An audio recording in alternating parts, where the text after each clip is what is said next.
ధ్యానం నేర్చుకున్నామో అదే మనకు మళ్ళీ పుట్టినరోజు అనమాట. మళ్ళీ అంటే మనము ఆత్మజ్ఞానులుగా పుట్టినరోజు అనమాట. అది ఎప్పుడైతే ధ్యానం చేస్తే అందరూ కూడా ఆత్మజ్ఞానులు. కాకపోతే గమనించుకోలేని వాళ్ళు ఉంటారు, గమనించే వాళ్ళు ఉంటారు. ప్రతి ఒక్కరు కూడా ఆత్మజ్ఞానులే అనమాట. తర్వాత విజయలక్ష్మి మేడం గారికి జన్మనిచ్చినటువంటి రంగనాయకమ్మ దంపతులకు అందరికీ వాళ్ళకి కృతజ్ఞతలు, ధన్యవాదాలు. అంటే ఇంత మంచి ఆత్మకు జన్మనిచ్చినటువంటి ఆ తల్లి ఎంత ధన్యురాలో కదా. అందుకని ఇంకా మేడంకి ఈరోజు జన్మదిన శుభాకాంక్షలు. మేడంని ప్రతినిత్యము వెన్నంటి ఉండి ప్రోత్సహిస్తూ ప్రతినిత్యము ఎంకరేజ్ చేస్తున్నటువంటి దశరథ రామయ్య సార్ గారికి ధన్యవాదాలు, కృతజ్ఞతలు.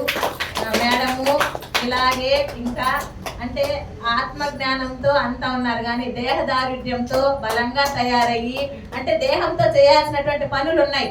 మేడం లక్ష్యం ఏదైతే ఉందో ఆ లక్ష్యం నెరవేరేదాకా తను ఆరోగ్యంగా ఉండి దేహంతో అంటే చేయాల్సినవి ఉంటాయి లేకుండా మనం చేయలేము. అందుకని ఆ దేహదారుఢ్యం పెంచుకొని ఆరోగ్యంగా ఉంటూ ఇంకా ఆ లక్ష్యం ఏదైతే ఉందో ఆ లక్ష్యం నెరవేరి ఇటువంటి ధ్యానులు ఇంకా ఎంతో మంది తయారవుతూ ఇలాగే కలకాలం వెంకటేశ్వరం మొత్తం ధ్యానమయమైపోవాలన్నమాట. అటువంటి రోజు త్వరలోనే రావాలని కోరుకుంటూ మేడంకి ధన్యవాదాలు, కృతజ్ఞతలు.